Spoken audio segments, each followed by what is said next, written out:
Hmm? Where are you headed, Ash? Why is Ash snooping about? I gotta take a piss. Wanna join me? I think I'll pass.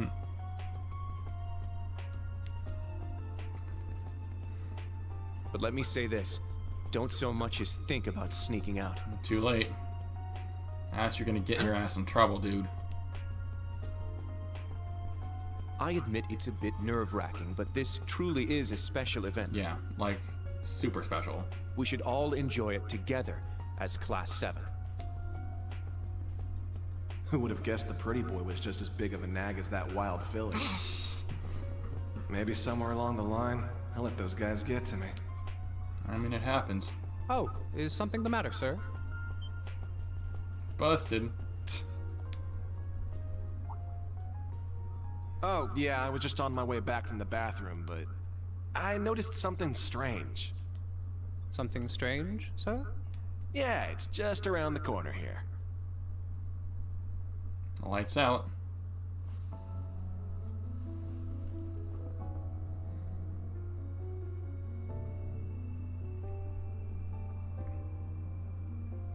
I believe this will be the first time we've been able to speak one-on-one like this. Oh yeah, there's only been people around, hasn't there? Since, of course, that day, 14 years ago.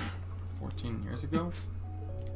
His Majesty told me. Oh, yeah. General Craig, too. So I've heard. His Majesty knows the truth of my circumstances. More or less. Craig and Van Dyke, on the other hand, only know the facts that float on the surface. Alright, so they don't know that much. They remain in the dark as to what truly happened to Brigadier General Gileath Osborne. Every time I see his name, I want to think Goliath. Then will you tell me? What happened 14 years ago? Why did you leave me? Why did you leave your son? Why did you become a completely different person?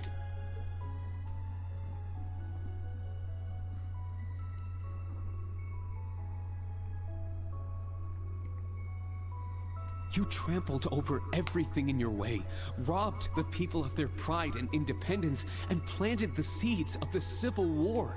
After what you did to Jirai, you annexed Crossbelt and North Ambria, and now you're planning a war with Calvard. What's coming next? At the same time, you're working with a black workshop and trying to bring all the darkest parts of the world toward the surface. What are you... No. Why are you doing this? It sounds as though you've figured a great many things out on your own. Yeah. First, allow me to commend you for not being consumed by your false hero's title. Very well. False I shall title? start with your first As the question. Ashen Chevalier? Yeah, I'm not so dumb as to be completely duped by it. After I lost Kasha, I left you in Ymir, and 3 months later His Majesty bid me investigate the Hamel incident. Afterward, I went to negotiate with the Queen of Liberl. So that implies that he didn't know. But then who signed off on it? Is he lying to me? Because it's, as I understood it, it was... The Queen agonized over the decision, but I knew she wanted peace as soon as possible. Eventually, she agreed to the terms of the ceasefire. The noble officers behind everything, led by Lecter's father, were given the death penalty, and the 4 great houses were put in check, all in a single month. In recognition of my accomplishment, His Majesty appointed me Chancellor. I'm grateful to Teo. He accepted my request not to reveal anything to you. But at the same time, it meant I had to sever my ties to both you and him. As a revolutionary, taking on the 4 great houses, I needed to be on my own. I couldn't have anything holding me back. So you think family would hold you back? That's cold, man. So her name was Kasha, the woman who gave birth to me. Once I became Chancellor, I crushed those who opposed me, expanded our railway network, and garnered even more power. Yeah. Behind the scenes, I also made deals with Ouroboros and joined forces with the Black Workshop. After the incident in Liberl, I cut ties with the Snakes and robbed them of the Black Workshop's loyalty. Then, 2 years ago, I used Rufus to fell the Noble Alliance from within. That's right. Rufus was acting as a double agent. And ultimately, I stole Ouroboros' phantasmal blaze plan. Right out I'm not even front. sure if we knew what that was. What even is Thank the you. Phantasmal Like, Blaze I don't. plan? It's been mentioned, but no one has like gone into detail about it. And what are you planning to do with it? By this point, it's safe to say Ouroboros' goal is no different from their gospel plan in Liberl. Just on a higher scale. The acquisition of Adios' treasures, the Septarian. In Crossbell, they used the false phantasm to awaken the blaze in Erebonia. But the prize they seek is more than simply that blaze. They want the Divine Knights.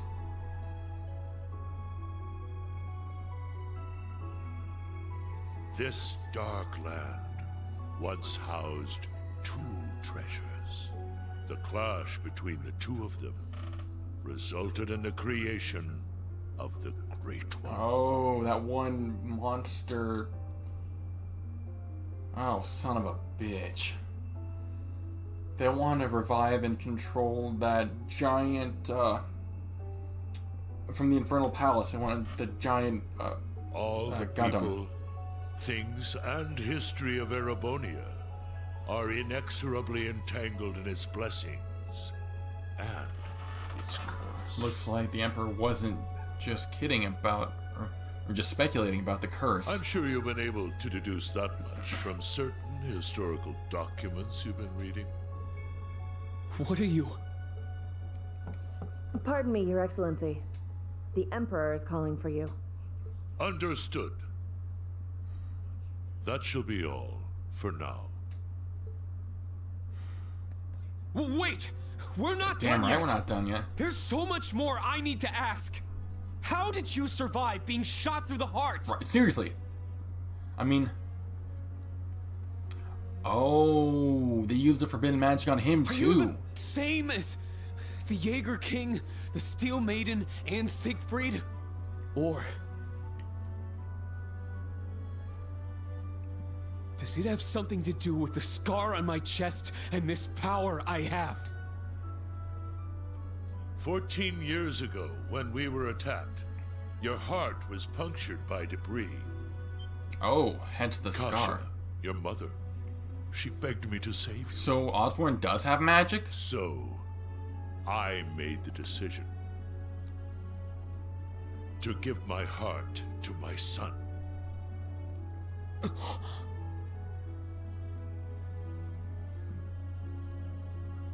It's magic. That is the reason Gro Armbrush shot to my chest did not find its mark. Because it I'll wasn't leave there. the rest for you to figure out. It's the same riddle I've given to the Ironbloods. So they must have used forbidden magic. Major, escort him back to the venue. Our gallant hero seems a bit disoriented at the moment. That I did not expect. Oh. Oh. Hashtag shook.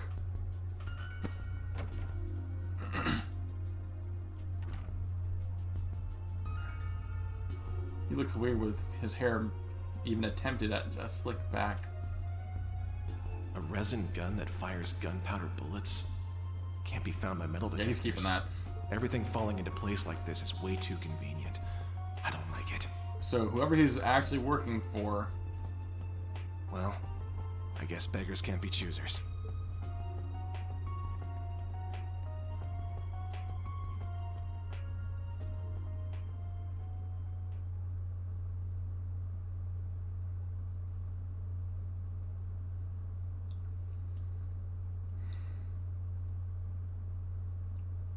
Yeah, so I guess forbidden magic is the only thing I can think of. I just kind of assumed that he would have been wearing a vest, you know, like a normal person or a sane person. Well, I guess I found out what was behind the door that the Emperor was greeting people at. I know His Excellency isn't a normal person, but I believe somewhere deep down he still cares for you. Or at least Keisha. Myself, Lecter, Milliam, likely even Rufus as well. His Excellency has personally lent his help to each of us. It's possible he thought of us as a replacement for you. Wait, Claire knows? Or at least suspects. Thank you. I'll try to sort through all this, somehow.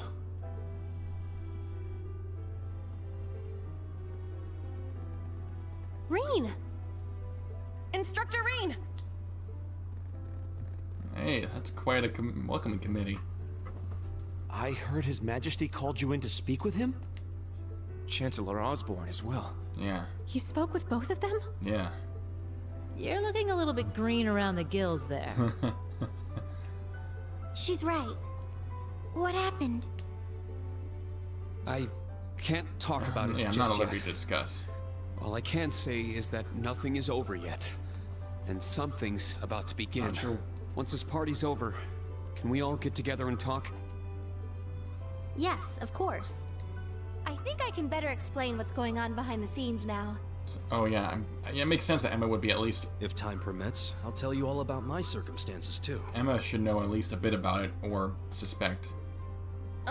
We can come too, right? Yeah, we're all in the same boat at this point. Yeah, and class 7 is class 7, yo. You too, Toa. Of course. I'll be there. At this point, Toa basically is honorary to class 7. Where's Ash? Oh, I noticed. Huh? I don't see him anywhere nearby. Wasn't he talking with you earlier, Kurt? Yes, he said he needed to use the restroom. Though that was some time ago. Is it happening? Lecter, what did you do? Lecter! Claire! So that's how the Orphan of Hammel's gonna be used, huh? Claire! Million! With me! Let's follow them. Yeah, stay here. Oh, where is everyone headed? Did something happen? Please wait here. I'll go ask. Does Rufus know what's happening? He certainly doesn't change. But that's what makes him... him. He's a warrior with an iron will, ready to put his life on the line. It's comforting to know such a person is our leader. Who are they talking about? Well, well. It would appear you're already fitting in as a member of the group. What, are they trying to stage a coup or something?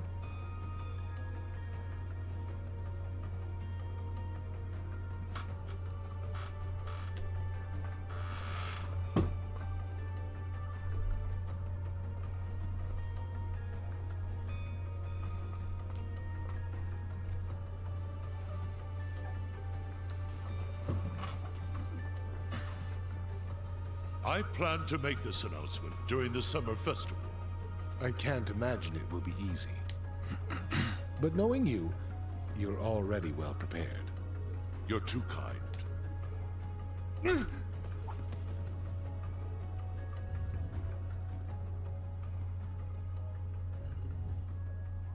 Pardon the intrusion. Blonde Butler. Obviously, it's Ash.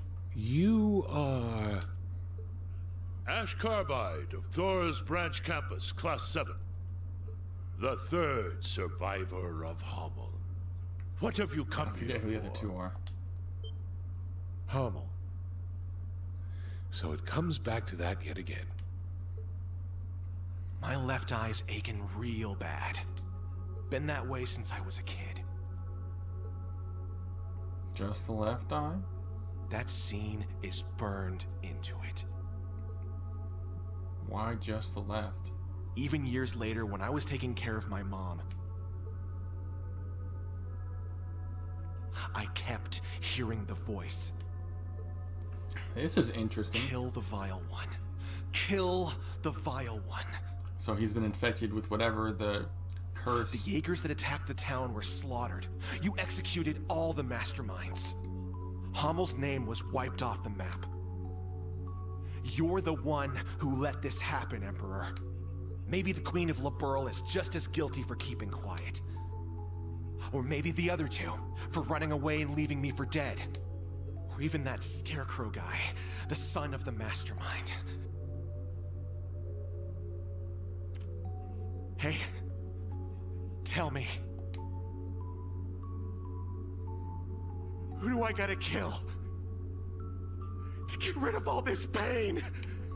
So it's Ash's careless and brash persona as a cover-up. It makes sense. The curse. Yes. This is the sacrifice from the prophecy. It is only fitting it be me. But don't aim for my heart. That won't do you any good. Damn, he's outright. Aim here. It would be your best chance of killing me. If there is any chance at all. Ash, was it? It won't work on him. No. He's no human. I have my doubts he's even capable of dying. Your Majesty. I don't want this young man's actions to be wasted. Ash. I am the one responsible for how... I was afraid of this. When we started going one-on-one with the Emperor and the Chancellor, I was afraid something was gonna go down. Let your years of suffering end with me. Why the hell would you... I want to know what's up with his eye.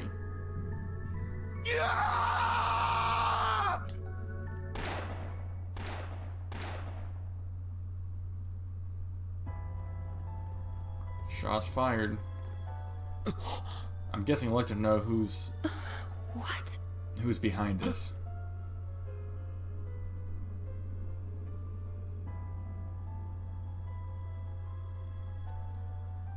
Yep. Damn it! He needs medical attention.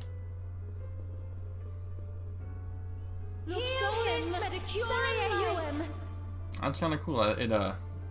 The translation and the spell are overlaid in both English and whatever the language is. Father! Yeah, that's to be expected. The princess! Be strong, Your Highness. Get the medics! He's lost too much blood! Be careful moving him!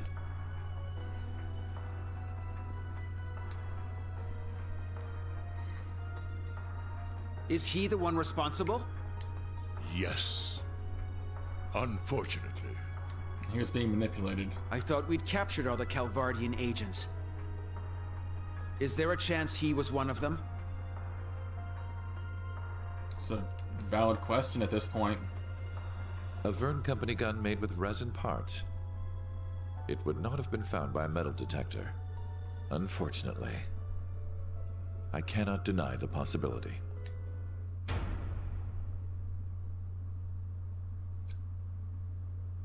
Oh, shit. The way that sudden flash and blacked out like that, I was afraid... Oh, Radiant Heimdall, trophy unlocked. I was afraid my game had just suddenly shut off or something. Oh, oh, wow. That was the end of chapter 4, right? Oh, man. Whew.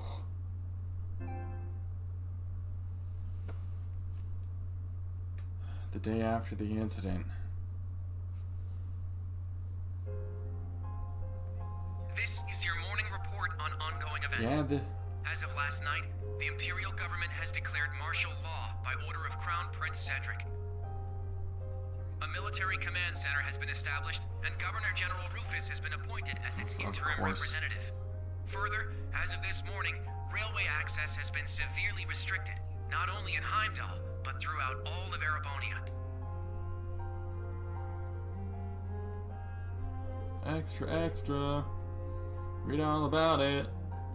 His Majesty's been shot by a military student with an unknown background. Is this sabotage from a foreign country? Is it one of those Thor students? Foreign country? It can only be.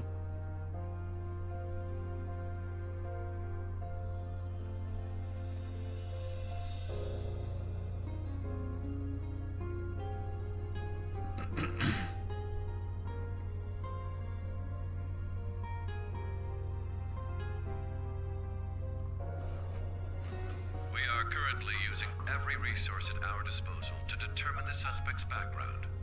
We will share this information with all of you the moment we are certain, so I ask that you wait for now, and above all, stay strong. I understand your anger, your sorrow, and your fear, and feel them just as keenly, if not more. And so I pledge to you, we will uncover the truth of this incident. The truth I'm interested in, what that curse is, what it means. Is it a project, is it of the Black Workshop?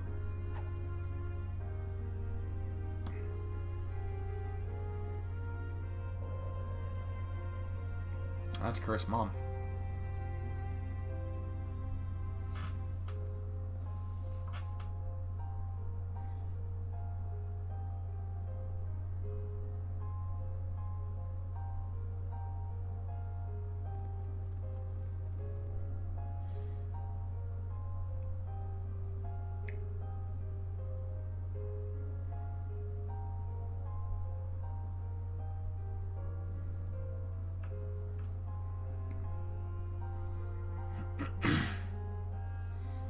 Oh yeah, it's Annabelle and Ken.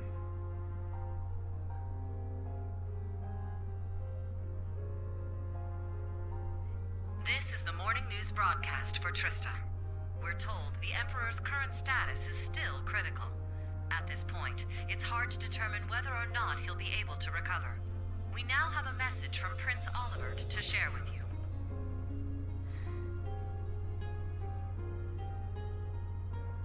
The Emperor has yet to regain consciousness. We cannot yet let our guards down. Do not become lost in rumors and hearsay. Remain steadfast and support one another through this dark time. Have faith that the light of hope will yet show itself and illuminate the path ahead.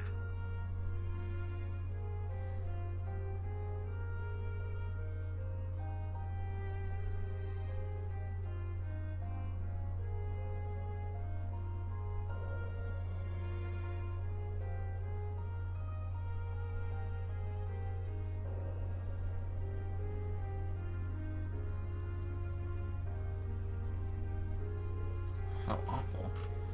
I hear the Empress and Prince Elfin are still unconscious.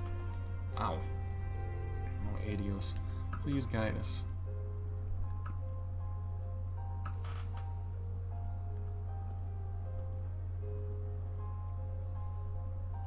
Yeah, Lisa's affected by this too. Elfin's her best friend.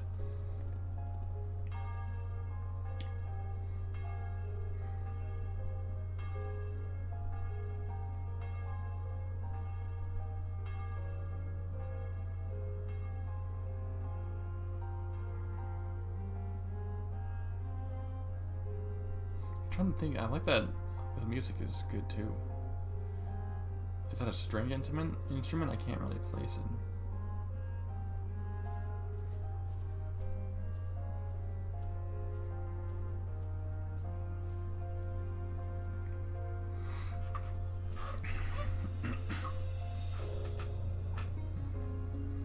That's the branch campus camp.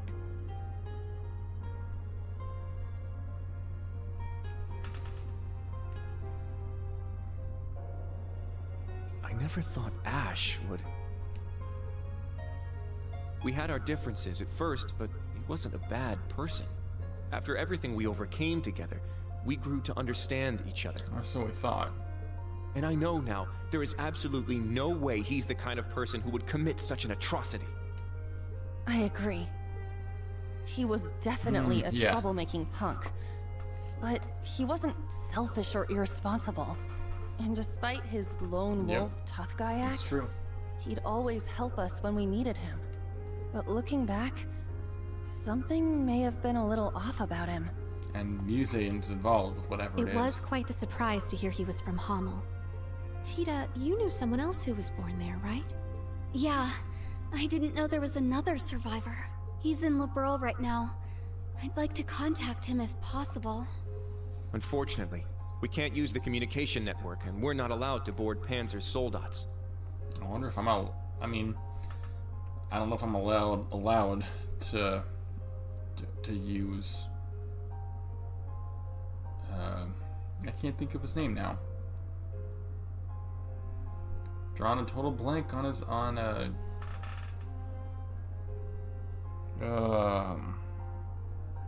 is gonna drive me nuts. Valmar. I couldn't think of his name. I mean, they could probably insist that I not use him, but I don't know if they can stop me if I wanted to. To be honest, I'm beginning to worry about Altina, too. Yeah. Maybe we should have stopped her from going. Oh, was she recalled?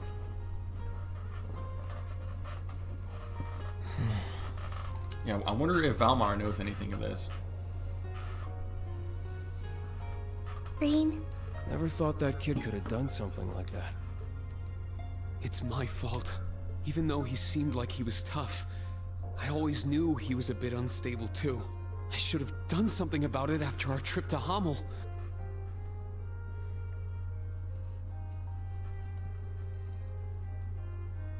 But I kept getting sidetracked by other problems. Yeah, but they were problems that demanded attention. Oh, interesting. I failed him as his instructor. That's not true, Reen. This is my first time being an instructor, and I'm still a total half-ass. Toe is new here too.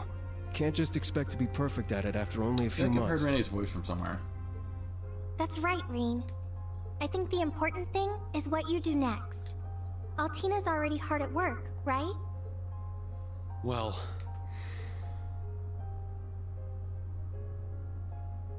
2 hours prior. I received a message through the emergency channel. We've been called to gather. The Iron Bloods. I must report to Intelligence Division HQ. But... Are you going to be okay? Right now, things are... Yeah. There is no need to worry. I'm sure Milliam and Major Arundel will be there as well. However, I'm more worried about Ash. Well... What he did was so out of the blue. There must be something going on behind the scenes. Of course she would say And that black haze. I bet it had something to do with it. Obviously. Yeah, they didn't see his eye. That's the only conclusion I can come to. It's possible he was being controlled by some manner of chemical or hypnosis. Does make sense. It is also fairly likely something of a magical nature was involved as well. Therefore, I will attempt to gain as much information as possible. Yeah. I refuse to leave a fellow member of Class 7 behind. That's what we do. It's how Class 7 rolls. Ellie. You've grown a lot. I agree. She's become very dependable. Even if you've been summoned, don't forget, you're still a student of Thor's. If they try to limit your actions, let us know through the emergency comm network. I'll come get you. Even if I need to use Valmar to do it. Oh, yep. Like I said, Instructor Reen. when it comes to Class 7, we protect our own, and damn the consequences. Yeah, us too. We'll definitely come help you. No matter what. Please be careful. Thank you, everyone. I will do my best not to cause you trouble.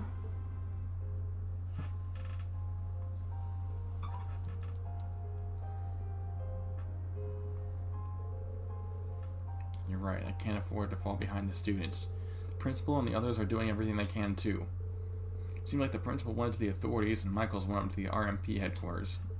I hope they made some progress. Could it be? Yes, it's from the old Class 7. Milliam. Reen, is Tilly there? No, she's already gone. But you didn't? Nope, not me. Lecter's busy with something too. So wait, why would they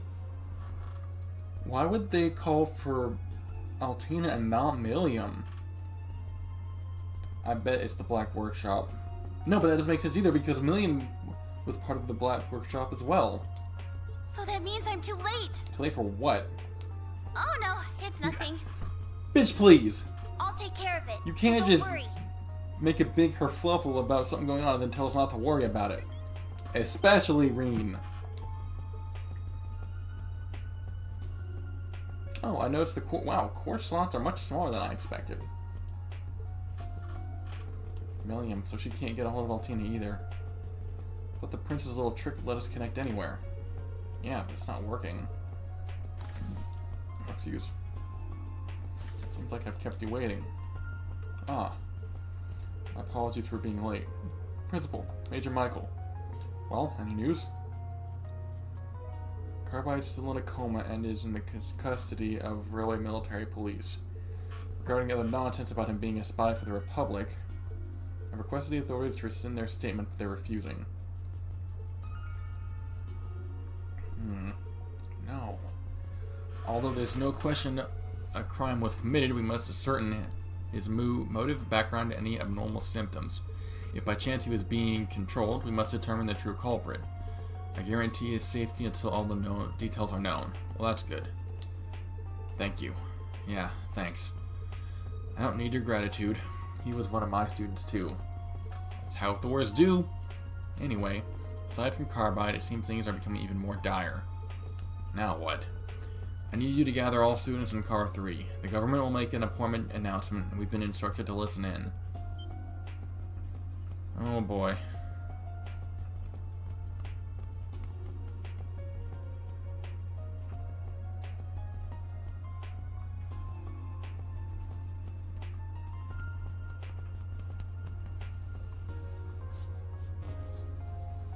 Alright, I see Rufus. Is that Cedric at the podium?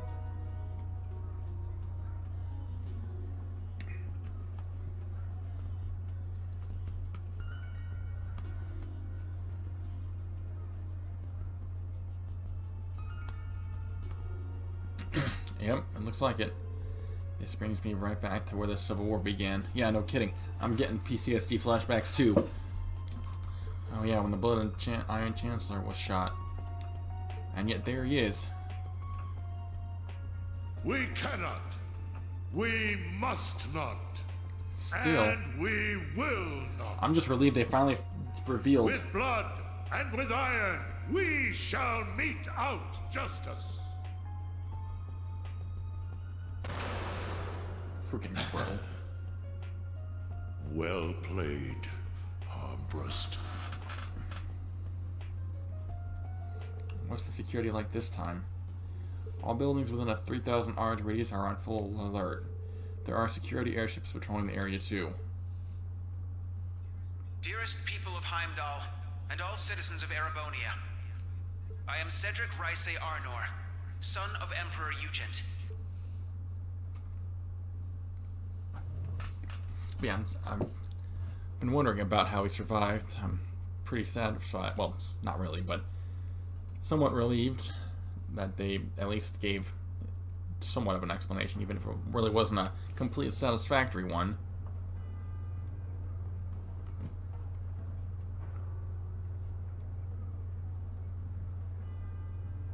I'm sure that's...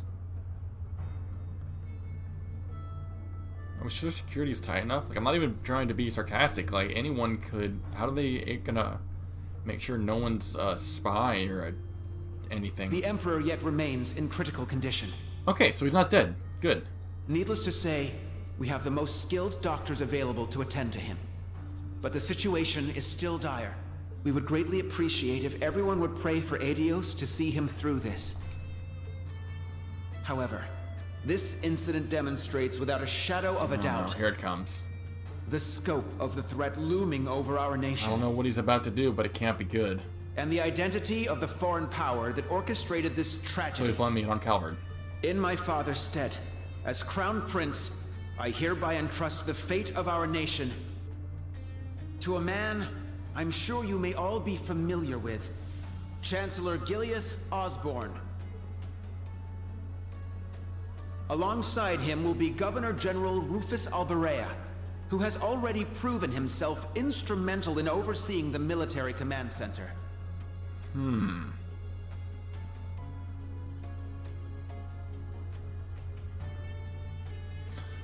So now I'm thinking, so...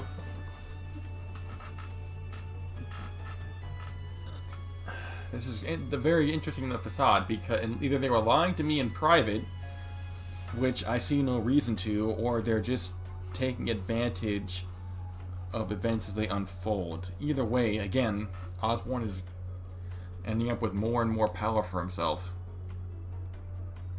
But I still haven't had a chance to read the Black Records myself, so there are still pieces to that puzzle that I'm missing. I am Rufus Alberea, interim representative during this period of martial law. Still, the story's getting good. We are still in the process of investigating the events that occurred at Valflame Palace. However, we have identified the weapon that was used.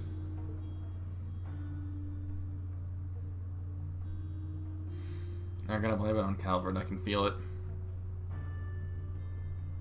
It was a handgun manufactured in the Republic of Calvert. It was a Verne Company make. It was made of a material that allowed it to pass through metal detectors without being discovered. Further, it has come to light that in the past few days, nearly 100 Calvardian spies had infiltrated Heimdall. Oh, that's clever, because now they can claim to be a transparent government while still linking it all and making Calvert the enemy. They can paint them as the bad guy, and they have an excuse to start a new war effort. I am Gileath Osborne, Chancellor of the Empire of Erebonia. It pains me beyond description that we can do nothing more for His Majesty than simply pray he pulls through. My inability to prevent this tragedy leaves me shaking with shame and regret.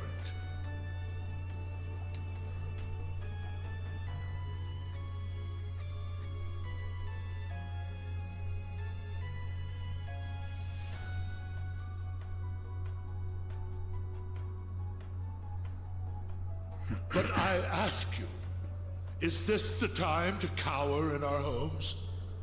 To sit and wait and worry? No, it is most emphatically not. After countless instances of military activity at our borders, our neighbor has finally become brazen enough to send spies into our capital.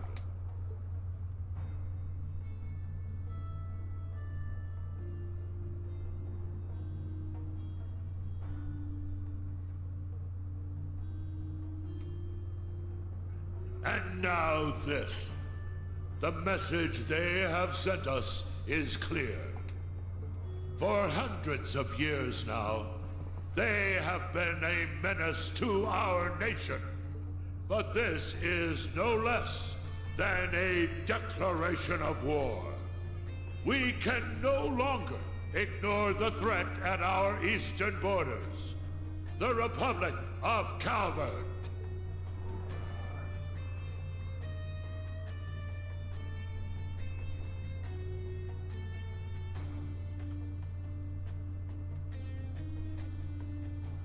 Needless to say, we would be foolish to take such a country lightly. Their size and military might are nearly equal to our own. Therefore, in order to survive, we must make a decision.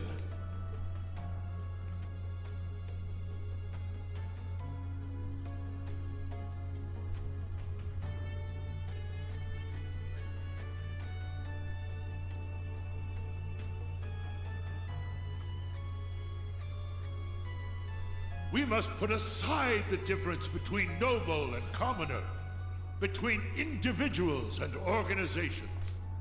In order to overcome this dire threat to our way of life, every citizen of Erebonia must come together as one. To enable such a feat, We will establish a new law in the coming days. It shall be known as the National Mobilization Law!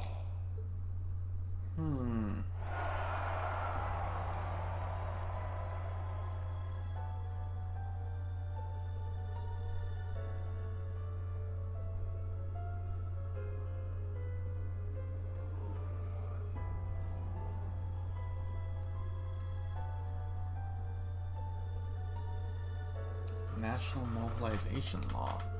The heck's that about? Sounds pretty scary. It's a political science term. We learned it in Instructor Towa's class, remember? Yes, a way by which government can leverage absolute power over its citizens to prepare the entire country for war. Gives the government full control over people, businesses, groups, and even entire provinces. Then that means they're going to war and they're demanding even the non-military individuals, citizens, etc. will have to take part. Political scientists have been debating over whether or not a crisis like this would ever actually happen. Now that it has, it will be used to justify things like confiscation of property and drafting. Yeah, exactly. Are you serious? An ideal environment for a dictator, but a nightmare for the people. Now, there are a few ways for the government to sugarcoat it so they don't even notice.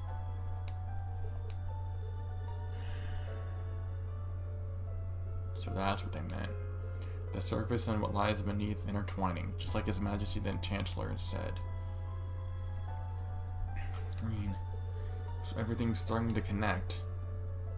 Wait, that means Ash was a convenient pawn or prepared sacrifice. Either way, it seems some giant wheels have been set in motion, the likes of which we can't even imagine. That's a damn fact. This is all simple speculation. I don't think so. We've moved past this, Emma, Gaius. Reen, are you at camp?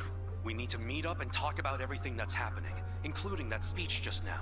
Also, there are some people you need to meet. Oh? I have no issue with it. How about you? Yeah. Very well. We'd like to know the situation ourselves. I might be able to offer you guys some insight. But how do we leave the camp? Good point. I don't think the Imperial Defense Force is just gonna let us waltz out of here. You think they're gonna say no to the Ashen Chevalier? Right. But we need to find an excuse so they'll let Reen out. Oh, I'm sure we'll figure something out. Celine?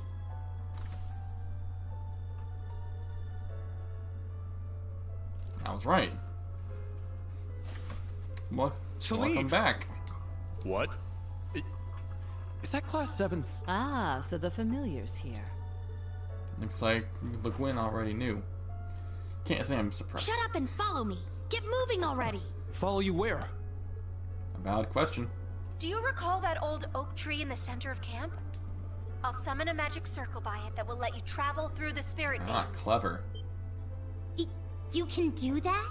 Man, this magic stuff sure is handy. Take us with you. Should have known y'all were eavesdropping. Hey, all of you. I mean, it is within the parameters of Class 7, after all. Don't try to claim this doesn't concern us. Ash is our classmate. Nice. Fair logic. We're worried about Altina too, so please let us go with you. Come to think of it, this totally falls under our special ops missions, right? Yeah? Can't find a flaw with the logic. Dude, just admit it. She's got... Okay.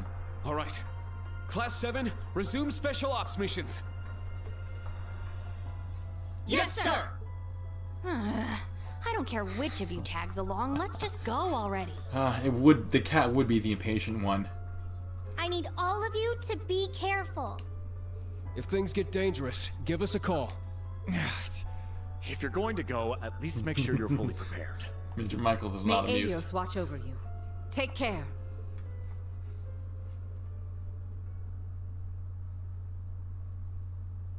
Final chapter. For whom the bell tolls.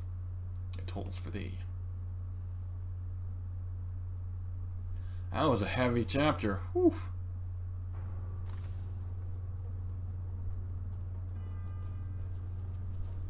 There, that old tree. Alright, so our ride should be here anytime. We're gonna use this to teleport? This will be my first time traveling via magic. Before we leave, we need to check all our equipment. Alright, once we're ready, we'll head to the old tree.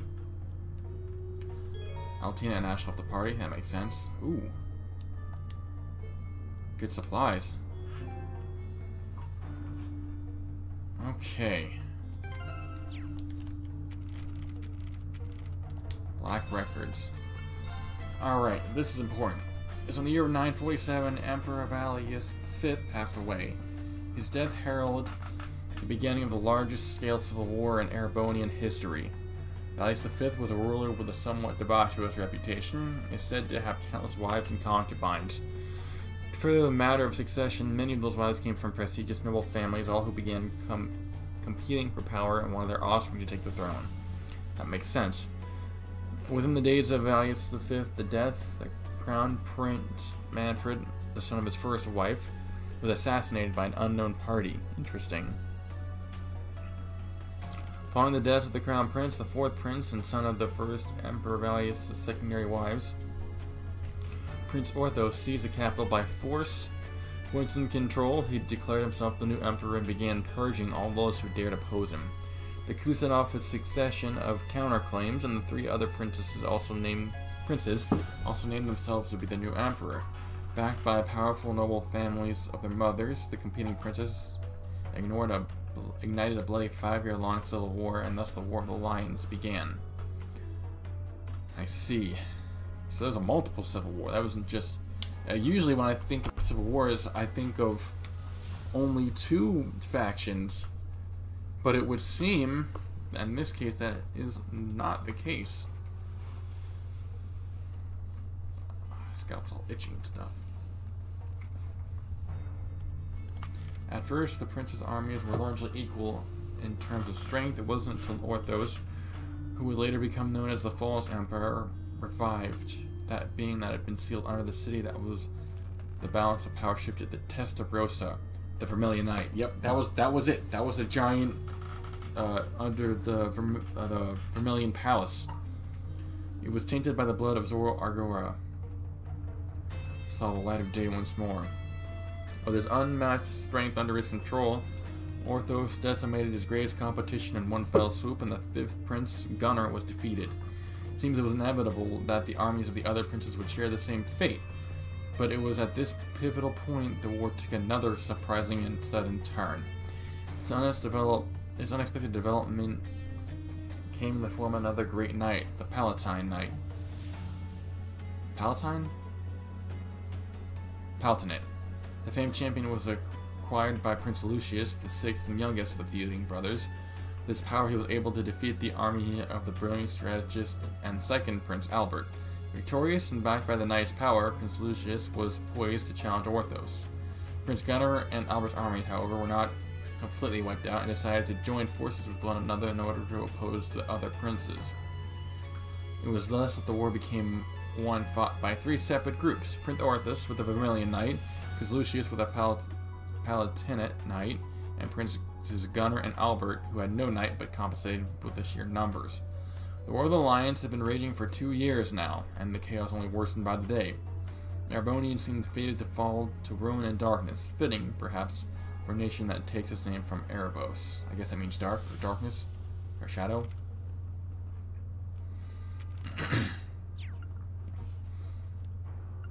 947, year 7317 calendar. 200 years after Heimdall was first founded, ruin rose more on monstrous wings from the depths of the earth. Its name was Zero Argura, the Dark Dragon, a malevolent creature with terrible power. It spread miasma throughout the capital that turned Heimdall into the city of the dead. That was what brought about the zombies.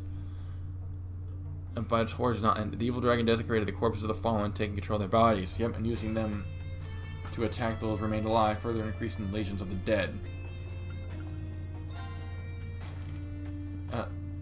1, 2, 3, 4, 5, 6. So far I have... Okay, good. I have every... I don't appear to be missing any except for the 7th, which I apparently need help to do. I assume that's going to be a story, a cutscene or something. The Emperor at the time was Astorius. The second was forced to flee the city with what remained of his household and citizens. Together they retreated south and established the new capital in St. Arc. For 100 years, the Bane of Heimdall went unchallenged until Hector the First, 7th Emperor of Erebonia, resolved to capture the city. So this is after the War of the Lions was resolved. But I thought, so I might be missing something after all, because it feels, because Emperor Dracos was the one that ended up, unless that was part of the cover story. Now I don't, again, it's been so long since I've looked at it, I've kind of forgotten. Time had proven to be the best ally to the beast, and the dragon's influence had spread over the surrounding area like a plague. Undaunted, Hector I led an army of brave knights into the necropolis in an attempt to free it. Their hearts were steadfast. Their arrival was met by legions of powerful fiends, and their efforts seemed doomed to end in failure. It was then that Hector I had a fateful encounter with none other than the great familiar knight, the Testarossa. The knight recognized Hector I as his master, and bolstering its immense power with countless weapons, the Emperor moved once again on the city to the decisive encounter with the Dark Dragon. The battle shook the city to its core, and at the end, the Vermilion Knight was victorious. The Scourge of Heimdall, the Dark Dragon, was defeated. However, the price of victory was steep. The corrupted blood that flowed from the dragon claimed Hector's life and defiled even the knight itself, placing a curse upon it. This is it. This must be the curse that the Emperor was talking about, and that Osborne was talking about. The corrupted blood that flowed from the dragon claimed Hector's life and the noble Testarossa became the Crimson Calamity, a demon with 1,000 weapons that only reacts to the blood of the Honor family. That's what they were. Yeah, that's why they needed Cedric during the Civil War. Well, the latest one, the Noble House. A destructive force was part of the Dark Dragon. Should control whatever we lost, would threaten the world and all who live in it.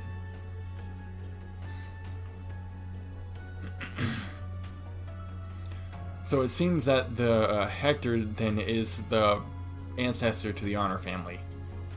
It was sealed deep underground, never intended to be seen again. Meanwhile, a new city rose from the ashes of the old, and people once began to gather in Heimdall, and that was when the Vermilion capital. That was when the Vermilion capital that endures to this day was first built. A young man lays on grassy plains enjoying a nap in the peaceful setting. Oh, so this young man must be from Dracos.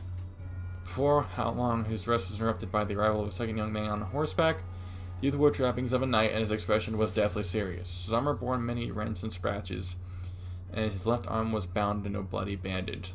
The first young man had not seen him in several years, but a cheerful reunion did not seem its purpose.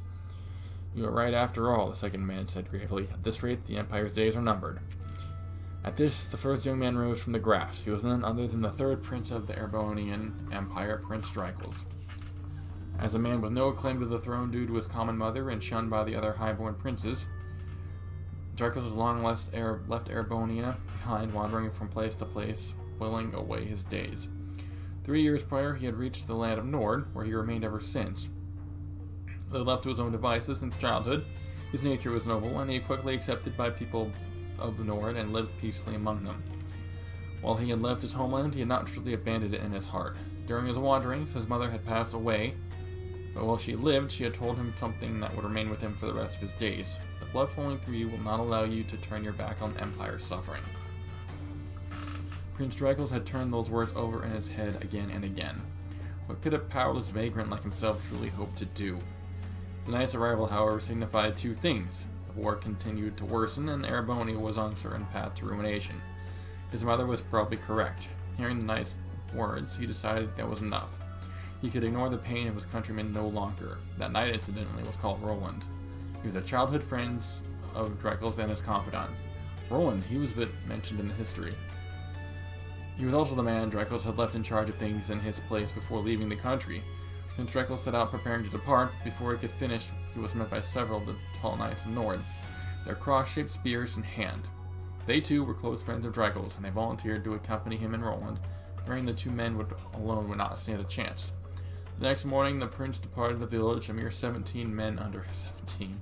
They bade farewell to the people of the settlement, and its elder wished them well. May the winds and the gods be with you, he blessed them all. Favor fortune you all. So that was 949. 947.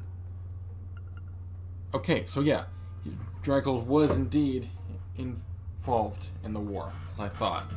But he was a late. That might have been what helped him win. Is 2 years, so he's almost halfway, roughly. I would guess, depending on, when the specific dates and months fall. But it seems that he was in actually a decent position to, as a sense of advantage, because as a latecomer, he and his had not, had the same involvement, so he was a little more fresh for the fight than the others were. Oh, gods of creation before the Septian calendar. In the beginning there were two great gods, one boasted unrivaled courage, the other unparalleled fortitude. Thus they descended from the heavens with their kin, and it was upon the dark land below they first met. Calamity. Their opposing natures incompatible. Oh, excuse me.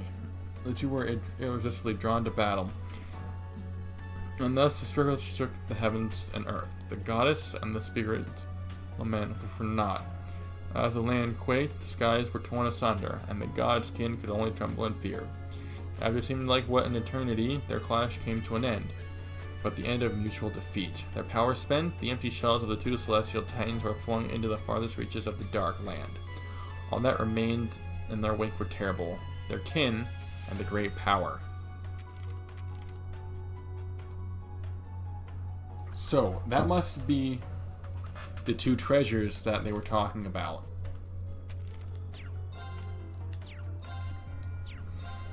Prince Dracos. Okay, so this is a couple later, further into the War of the Lions. His opponents were armed with the 4th Prince Orthos and his Vermilion Knight, 6th Prince Lucius and his Palatinate Knight. Combined the forces remaining, they had Gunnar and Albert, who had magical golems under their control. Yet it was he, the illegitimate son of a commoner and latecomer to the war, who marched triumphant. His victory did not come without losses, however. During his return to Erebonian, Roland fell in battle. Not long after that, he met a woman who would change his destiny forever. The woman was none other than the daughter of Count Sandlot, the Lance Maiden, who hailed from the lakeside town of Legram. Yep. Charismatic personality and peerless skills with the lance earned her the leadership of a band of knights known as the Eisenritter and the moniker the Lance Maiden. Her name was Leanne Sandlot. Prince Dracos and Leanne Sandlot may have come from wildly different backgrounds, but their concern for the innocent victims of the war united them in purpose to bring about an end of the bloodshed. It was those shared feelings that made them join forces. I wonder... I'm probably grasping at straws here, but I can't help but wonder if there's a link, like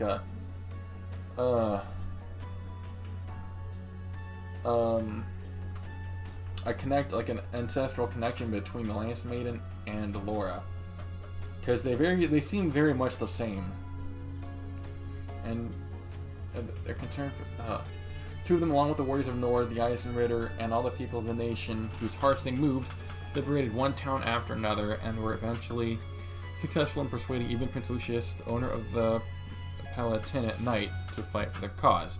At the same time, the false emperor schemed to elevate the cursed Vermilion Knight to even greater power, to godhood. And thus the Vermilion Apocalypse was created. The demonic god emerged in Heimdall alongside a monstrous castle, and vanquished the approaching armies of Albert and Gunnar in a single battle. Yep, the Vermilion Palace. It's the one that we stormed through in Game 2. Their end was anything but conventional, however. They were simply erased from existence. Oh. Even the Palatinate Knight could not contend with such a foe and was felled. As it was decimated, all who challenged the false emperor, countless crimson spirit veins spread out from the castle, stealing the very life from the capital citizens, as well as those in the surrounding area. Oh no. I wonder if that could help revive the demon dragon. Defeat seemed all but inevitable for Prince Draculus, the Lance Maiden, and their followers, but they refused to give up. Following the guidance of a kindly witch, they were led to the great night which slumbered. I wonder if that witch I bet was grandmother. Rosalia was her